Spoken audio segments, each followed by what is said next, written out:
সকল ছাত্র জনতা ভাই বুঝিয়ে দিয়েছিল ছাত্র জনতা যদি একসাথে মাঠে নামে তাহলে শুধু শেখ হাসিনার ফ্যাসিস্ট স্বৈরাচারী নয়, বরং পৃথিবীর যে কোনো ফ্যাসিস্টের পতন ঘটানো সম্ভব। এরপর আমাদেরকে যখন ডিবি কার্যালয় থেকে শুরু করে বিভিন্ন গোয়েন্দা কার্যালয়, দিনে রাতে আইন শৃঙ্খলা রক্ষাকারী বাহিনীর বিভিন্ন সংস্থা দিনে রাতে ডাকা শুরু করলো, তুলে নেওয়া শুরু করলো, হেফাজতে নেওয়া শুরু করলো, এমনকি খাবার খাওয়ানোর নাটক করা শুরু করলো, তখন ছাত্র জনতাকে এটি বুঝতে পেরেছিল ছাত্র জনতা তাদের মতো ওই চিন্তা চেতনা, ওই শিক্ষা, ওই দক্ষতা সেটি নিয়ে চলে না, বরং ছাত্র জনতা তখন এটি প্রমাণ করেছিল যে আমাদেরকে দিয়ে চাপ প্রয়োগ করে এমন কিছু লাইন পড়ানো হয়েছিল যে লাইনগুলো একটি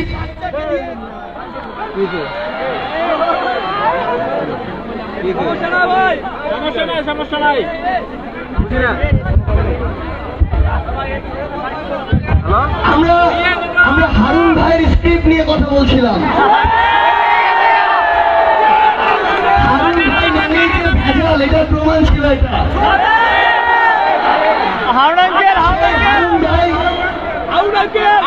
সবাইকে বসতে হবে প্লিজ। অনেক গল্প আপনাদের সাথে, এই গল্পগুলো শুধু আমরা জানি, এখন আপনাদেরকে জানাতে চাই। ওই ডিবি হারুন যারা একজন ফ্যাসিস্টের দোসর ছিল, তারা যখন তাদের সর্বোচ্চটুকু চেষ্টা করে তখন এই মুন্সিগঞ্জ সহ বাংলাদেশের প্রত্যেকটি জেলায় ছাত্র জনতা একটি ঐক্যবদ্ধ প্রতিরোধ গড়ে তোলে এবং 5ই আগস্ট ছাত্র জনতার ঐক্যবদ্ধ প্রচেষ্টায় ওই স্বৈরাচার ফ্যাসিস্ট খুনি হাসিনা দেশ ছেড়ে পালাতে বাধ্য হয়। এগুলো ছিল আমাদের ব্যাকগ্রাউন্ড, কিন্তু সামনে আমাদের চিন্তাগুলো কি, বর্তমানে কি চলছে, কেন এগুলো আমাদের ভাবতে হবে, সেটি নিয়ে আমাদের মূল আলোচনা। বিগত 16 বছর ধরে বাংলাদেশের প্রত্যেকটি রাজনৈতিক দল তাদের সর্বোচ্চটুকু দিয়ে চেষ্টা করেছে তারা ওই ফ্যাসিস্ট সরকারকে নাকি পতন ঘটাবে। তারা কি পেরেছে? বিগত 16 বছর ধরে বাংলাদেশে বিভিন্ন রাজনৈতিক দল বিভিন্ন ঈদের পরে, পূজার পরে সহ বিভিন্ন সময়ের পরে বিভিন্ন প্রোগ্রাম দেওয়ার চেষ্টা করেছে এই ফ্যাসিস্ট সরকারের পতনের জন্য। তারা কি পেরেছিল? আপনাদের একটি জিনিস খুব ভালো করে মনে রাখতে হবে, যেদিন ছাত্র জনতা ঐক্যবদ্ধ হয়ে মাঠে নেমেছে এবং ছাত্ররা সম্মুখ সারিতে ছিল, সেদিনই ফ্যাসিস্ট সরকারের পতন ঘটেছে। এখানে দুটি গুরুত্বপূর্ণ বিষয় রয়েছে। প্রথম বিষয়টি হচ্ছে এই যে ছাত্র জনতা, এই ছাত্র জনতার উপরে বর্তমান বাংলাদেশের মানুষের যে আস্থাটি রয়েছে, বাংলাদেশের তথাকথিত রাজনৈতিক দলগুলোর উপর বাংলাদেশের মানুষের ওই আস্থাটি আর নেই। আরেকটি গুরুত্বপূর্ণ বিষয় এখানে রয়েছে, এই যে আপনাদের উপরে বাংলাদেশের এত এত মানুষ এই আস্থাটি রেখেছে, এখন সময় হচ্ছে তাদের আস্থার প্রতিদান দেওয়ার। গুরুত্বপূর্ণ কিছু বিষয় হচ্ছে, আপনারা দেখবেন যারা এই ফ্যাসিস্টের দোসর ছিল তারা কখনো চাইবে না যে আপনারা যেভাবে ঐক্যবদ্ধ ছিলেন সেভাবে আপনারা আবারও ঐক্যবদ্ধ হয়ে উঠুন কিংবা ঐক্যবদ্ধ থাকুন। এই জন্য আপনাদের যে কাজগুলো করতে হবে, প্রথমত বিগত 16 বছর ধরে ফ্যাসিস্ট সরকার যে কাজগুলো করেছে এবং সবশেষে এই গণঅভ্যুত্থানে এই ফ্যাসিস্ট সরকার যেভাবে আমার বোনদের উপরে নির্যাতন করেছে, আমাদের ভাই বোনদেরকে বুলেট বিদ্ধ করেছে, রাস্তায় নির্বিচারে পশু পাখির মতো মানুষ হত্যা করেছে, যেভাবে ওই নিথর দেহগুলো ট্রাকে ময়লার স্তূপের মতো নিয়ে গিয়েছে, এই ডকুমেন্টেশন গুলো আপনার জীবন্ত রাখতে হবে। একটা জিনিস মনে রাখবেন, ওই ফ্যাসিস্ট সরকার সবসময় চাইবে আপনার এই স্মৃতিগুলো ভুলিয়ে দেওয়ার জন্য। আপনি যদি এগুলো ভুলে না যান তাহলে তারা আবার এসে ক্ষমতায় বসতে পারবে না।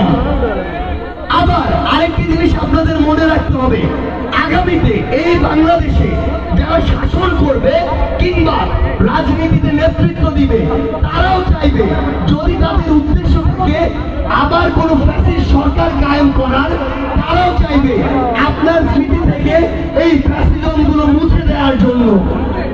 আপনাদের গুরুত্বপূর্ণ কাজ হচ্ছে আপনারা প্রত্যেকে এই 2024-এর গণঅভ্যুত্থানের সাক্ষী। আপনাদের কাজ হবে একটি ফেসবুক পোস্টের মাধ্যমে, ছবির মাধ্যমে, ভিডিওর মাধ্যমে, ডায়েরি লেখনির মাধ্যমে কিংবা একটি বই লেখনির মাধ্যমে হলেও আপনি চোখে যা দেখছেন, আপনার সামনে যা ঘটেছে, আপনার পরিবারের সাথে যা হয়েছে, তার প্রত্যেকটিকে লিপিবদ্ধ করা। এটি কতটা গুরুত্বপূর্ণ সময়ের সাথে সাথে এই বিষয়টি আমরা বুঝতে পারবো। দ্বিতীয়ত যে বিষয়টি আমরা আগেই বলেছি, আমি আমার জায়গা থেকে স্পষ্ট করে বলি, এটি কোনো রাজনৈতিক বক্তব্য নয়, বরং তরুণ প্রজন্মের সাথে যেই তরুণ প্রজন্ম এই আন্দোলনের সামনে থেকে ছিল, তাদের একটি মত বিনিময় সভা। প্রথমে একটি কথা বলে দিই, আমার সামনে যে তরুণ প্রজন্ম রয়েছে, তারা রয়েছে, আমাদের বাবা মায়েরা রয়েছে, কিংবা আরো যারা অগ্রজ তারাও রয়েছে। আমাদের বাবা মায়েরা সারা জীবন আমাদের স্বপ্ন দেখিয়েছে, হয় ডাক্তার হতে হবে, না হয় ইঞ্জিনিয়ার হতে হবে, না হয় তাদের মন মতো যে জিনিসগুলো সমাজে তথাকথিত মর্যাদা আছে শুধুমাত্র সেগুলো হতে হবে। আমাদের বাবা মারা কিংবা আমাদের অভিভাবকরা কোনোদিন আমাদের এই স্বপ্নটি দেখায়নি যে আমাদের একজন ভালো রাজনীতিবিদ হতে হবে।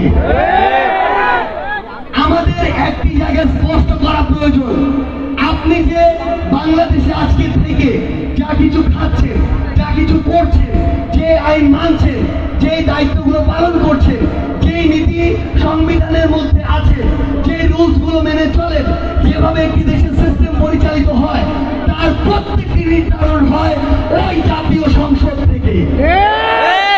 ওই জাতীয় সংসদে কারা বসে থাকে? সকল ওই জাতীয় সংসদে আসলে যাদের বসে থাকার কথা, তারা হচ্ছে এক একজন রাজনীতিবিদ। তাহলে যাদের দ্বারা একটি দেশের সকল সিস্টেম গুলো ফাংশন হয়, সেই রাজনীতির জায়গায় যদি ভালো মানুষগুলো না যায়, তাহলে দিন শেষে আপনি বাংলাদেশে যাই হন না কেন, আপনাকে ওই তুলনামূলক খারাপ মানুষদের দ্বারা শাসিত এবং শোষিত হতে হবে।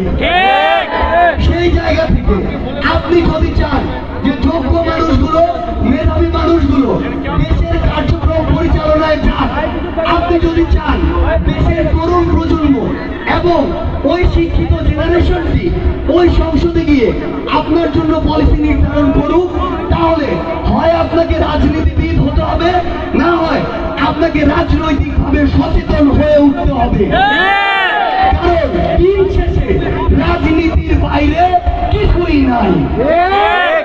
একটি জিনিস আপনাদের খুব ভালো করে মনে রাখতে হবে, এই যে আমাদের রাজনীতিবিদরা, তাদের অধিকাংশদের দ্বারাই আমরা দেখি এটি হচ্ছে ওইটি হচ্ছে। আপনি একটি জিনিস লক্ষ্য করুন, আমরা জানি কিছু পুলিশ এমন কিছু কাজ করেছে যেটি তার ইতিহাসের সাথে, তার ওই যে বাহিনী তার সাথে যায় না, কিন্তু এটিও তো সত্য যে তাদের অধিকাংশকে বাধ্য করেছে ওই ফ্যাসিস্ট হাসিনা এই প্রত্যেকটি কাজ করার জন্য। তাহলে ওই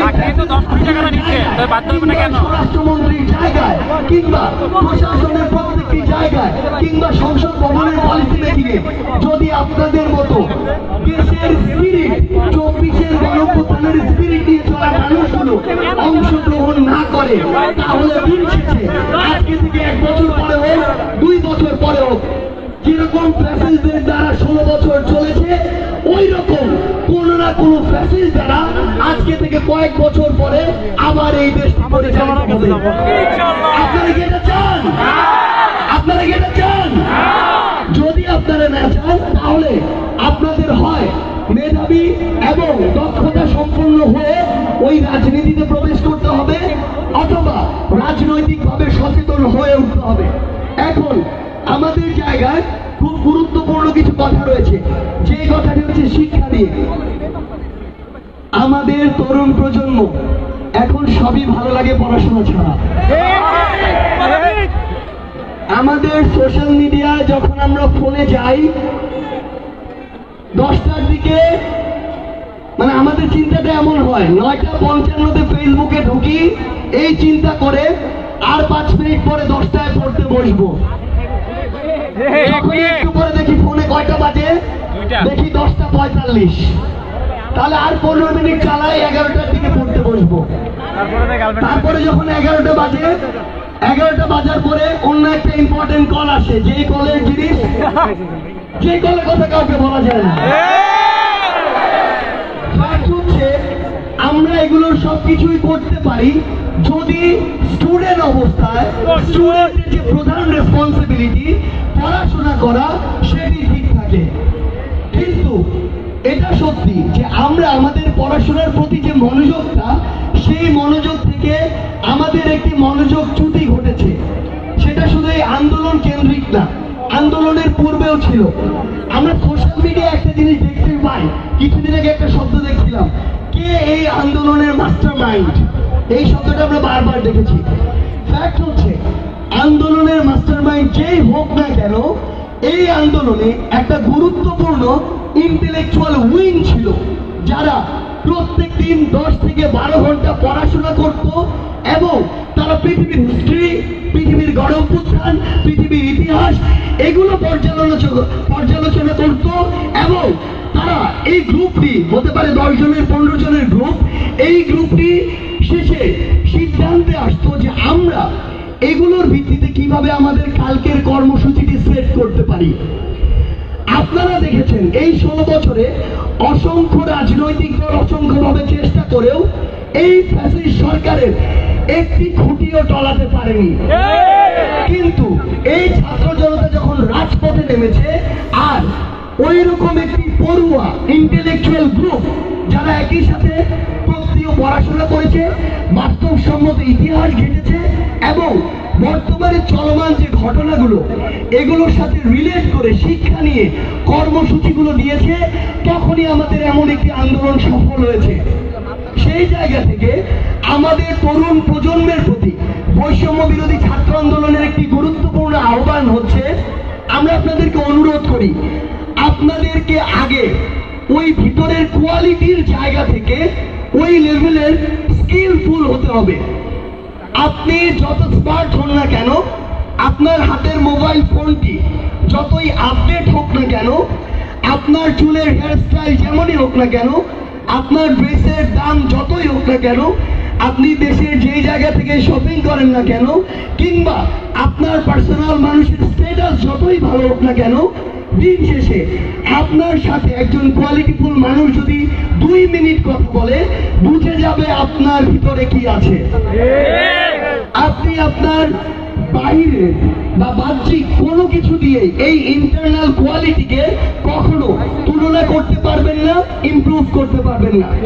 সেই জায়গায় আমার সামনে যারা আগামীর বাংলাদেশের তরুণ প্রজন্ম বসে আছেন, আপনাদের কাছে অনুরোধ, আপনারা সবকিছুতেই থাকবেন, কোনো সমস্যা নেই। সময় প্রয়োজন রাস্তায় নামবেন, সময় প্রয়োজন বাংলা ব্লকেট করবেন, সময় প্রয়োজন ইট পাটকেল ছুড়ে মারবেন, সময় প্রয়োজন রাজপথে স্লোগান দিবেন।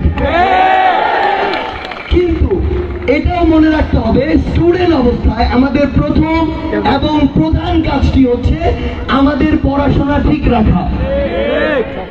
আমরা চাই আপনারা দেশের কিংবা দেশের বাইরের সবচেয়ে ভালো ভালো যে বিশ্ববিদ্যালয়গুলো রয়েছে, সেই বিশ্ববিদ্যালয়গুলোতে পড়াশোনা করুন। একটা বিশ্ববিদ্যালয় এত বড় একটি বৈচিত্র্যের জায়গা, যেটি আপনাকে আলাদাভাবে ইনার একটি কোয়ালিটিতে আপনাকে সজ্জিত করবে।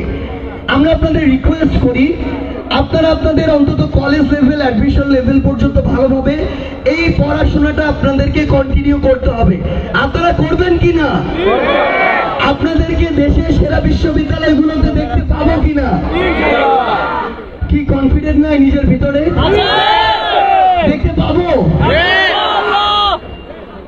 একটা গুরুত্বপূর্ণ বিষয় নিয়ে আমাদের আলোচনা রয়েছে, সেটি হচ্ছে আমাদের সংবিধান। আমাদের এই যে সংবিধান, এই সংবিধানটি 1972 সালে হয়েছিল। 16ই ডিসেম্বর 1972 থেকে কার্যকর হয়। এই সংবিধানে এমন কিছু ধারা রয়েছে, যেই ধারাগুলো বাংলাদেশের যে রাষ্ট্র এই মুহূর্তে, এই রাষ্ট্রের কাঠামো কাঠামোর সাথে যায় না। যেমন একটি জাস্ট উদাহরণ দিই, বিগত 3 বছরে বাংলাদেশে যে ইলেকশন হয়েছে এটা শতভাগ স্বচ্ছ হয়েছিল না? আমরা তো জানি হাসিনা শতভাগ স্বচ্ছ ইলেকশন দিয়েছিল, ওই জন্যই তো আমরা সবাই চুপ ছিলাম, তাই কিনা? এই সংবিধানে এরকম একটি ধারা ছিল যে ইলেকশনটি কোনো তত্ত্বাবধায়ক কিংবা এমন কোন তৃতীয় বা নিরপেক্ষ যে অন্তর্বর্তীকালীন সরকার বা এমন কার মাধ্যমে হবে না, হবে কার? ক্ষমতাসীন সরকারের মাধ্যমে। যার ফল আমরা পরপর 3টি ইলেকশনে দেখেছি। আপনাদের কাছে একটি প্রশ্ন উত্তর আপনাদের দিতে হবে। এরকম দেশের সাথে, দেশের মানুষের সাথে, রাষ্ট্রের সাথে, রাষ্ট্রের স্বার্থের সাথে সাংঘর্ষিক সংবিধানের যে ধারাগুলো রয়েছে এবং সংবিধানের যে বিষয়গুলো রয়েছে সেগুলো পরিবর্তন করা উচিত কিনা? সংবিধানটিকে নতুন ভাবে সাজানো উচিত কিনা? সেই জায়গায় আমরা অন্তর্বর্তীকালীন সরকার একটি জিনিস স্পষ্ট করে বলতে চাই, সরকার যেন তাদের জায়গা থেকে এই কাজটি অবশ্যই করে। পরিশেষে আপনাদের জন্য কিছু কথা বলতে চাই, সেটি হচ্ছে আপনাদেরকে অবশ্যই ইউনাইটেড থাকতে হবে। পৃথিবীর ইতিহাসে ঘরে ঘরে, সাম্রাজ্যে সাম্রাজ্যে, দেশে দেশে কিংবা জাতিতে জাতিতে যত বিভাজন ঘটানো হয়েছে, সবগুলো বিভাজনের পূর্বে যত ধ্বংস ঘটানো হয়েছে, সবগুলো ধ্বংসের পূর্বে যত পৃথিবীর ইতিহাসে ডিজাস্টার ঘটানো হয়েছে, সবগুলোর পূর্বে একটি কাজ করা হয়েছে, সেটি হচ্ছে ঐক্যকে ভেঙে ফেলা হয়েছে। আপনার পরিবারকে যদি কেউ রাস্তায় নামাতে চায়, প্রথমে ভাই ভাই ঝামেলা ঘটাতে হবে, প্রথমে ভাই বোনের মধ্যে সমস্যা তৈরি করে দিতে হবে। পৃথিবীর ইতিহাসে মুসলিমরা একটা সময় পৃথিবীতে রাজত্ব করেছে, বিভিন্ন সময় বিভিন্ন ধর্মের বিভিন্ন সাম্রাজ্য রাজত্ব করেছে। তাদের পতনের কারণ একটিই ছিল, তাদের ভিতরে এই বিভাজনটি ঘটানো। সেই জায়গায় আপনারা বর্তমান তরুণ প্রজন্ম এই যে ঐক্যবদ্ধ হয়েছেন, আপনাদেরকে বিভাজন ঘটানোর সর্বোচ্চ চেষ্টা করা হবে। আপনাদের উদ্দেশ্যে শুধু একটি কথাই বলি, সেটি হচ্ছে আপনারা যদি ঐক্যবদ্ধ থাকেন তাহলে এই বাংলাদেশে আর এমন কেউ নেই যারা এই ফ্যাসিবাদী ব্যবস্থাটির প্রবর্তন ঘটাতে পারে। আপনাদের উদ্দেশ্যে শুধু একটি কথাই বলতে চাই, সেটি হচ্ছে এই মুন্সিগঞ্জ থেকে আমরা প্রত্যাশা করি আগামীর বাংলাদেশে আমরা যে ফ্যাসিবাদ ব্যবস্থার বিরক্তি প্রত্যাশা করি, আমরা যে নতুন একটি রাজনৈতিক বন্দোবস্ত প্রত্যাশা করি, আমরা যে তরুণ প্রজন্মের হাতে আগামীর বাংলাদেশের নেতৃত্ব প্রত্যাশা করি, সেই নেতৃত্ব আমরা এই মুন্সিগঞ্জ থেকে দেখতে চাই। আপনারা আগামীর বাংলাদেশকে নেতৃত্ব দিতে চান কিনা? আপনারা আগামীর বাংলাদেশের প্রধানমন্ত্রী হতে চান কিনা? আপনারা আগামীর বাংলাদেশের প্রত্যেকটি মন্ত্রণালয়ের গুরুত্বপূর্ণ মন্ত্রী হতে চান কিনা? আমরা চাই এই মুন্সিগঞ্জ কিভাবে, এই মুন্সিগঞ্জ যেভাবে রাজপথে লড়াকু সৈনিকের মতো লড়াই করেছে, বুকের তাতে রক্ত দিয়েছে, আমার মা বোনেরা বিবস্ত্র হয়েছে, তারপরে রাজপথ ছাড়ে নাই, ঠিক সেইভাবে সংগ্রামে ইতিহাসে সামনের লড়াইয়ে আমার মুন্সিগঞ্জের সকল ছাত্র জনতা ঐক্যবদ্ধ হয়ে সকল ফ্যাসিবাদ দমন করে আগামীর বাংলাদেশকে নতুন একটি বাংলাদেশে পরিণত করবে। সেই পর্যন্ত সবাই ভালো থাকবেন। মুন্সিগঞ্জের জয় হোক, বাংলাদেশের জয় হোক।